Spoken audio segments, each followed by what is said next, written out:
Hello guys, today we're testing this oven, and that also works like a microwave without any radiation of frequency.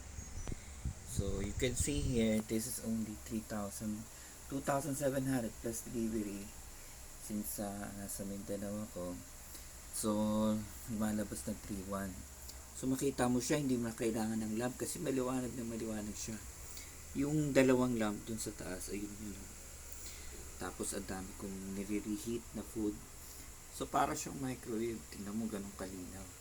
Kasi may lamp dun sa dalawa. Sa baba yung heating rod. So magiging ano lang siya, pag yung knob niya, mababa lang yung heat.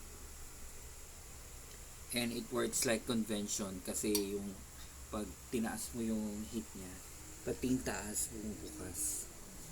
So ganyan siya. Pag slow heating lang sa baba, which is 100 degrees. Pero beyond 100 degrees, pag nag 200, 150 degrees na siya, pati yung taas, yung sa taas parang works like a microwave. Though hindi siya convection oven, pero talagang save na save yung heat niya. Kasi yung convection oven, pag hindi mo ginagamit yung fan, lalabas yung heat din nun sa labas eh. Kasi may mga butas. Kaya mabilis din masira yung mga electronics ano niya o yung knob niya dun sa loob kasi naiinitan. Ito, pag mainit na mainit to pag nasa 250.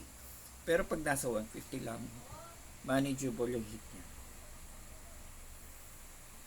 Ayan siya. So, good helper talaga siya. Ayun yung brand niya. China brand. Iba-iba yan eh. Parang Micromatic lang din. Tapos ayun yung handle niya. Very useful siya. Ayan, tapos na. Tapos na ako mag-heat. Tingnan ko kung uminit na. Ako na makakain ito. Ayan, mainit na. Nag-init ako sa baho, kanin. Yung kanin ko mais. Tapos yung sardines ko na may kasamang labo bukas. Yung sardines ko na may kasamang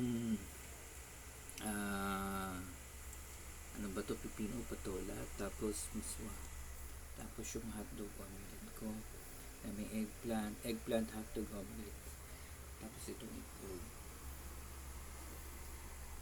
Ayan. So ayan yung testing natin. Once na nag-bake ako, we will siguro Sunday I'll be baking brownies or cookies, macarons, mga ganun. Okay, so see you then. Bye. Please like, click and share. Subscribe.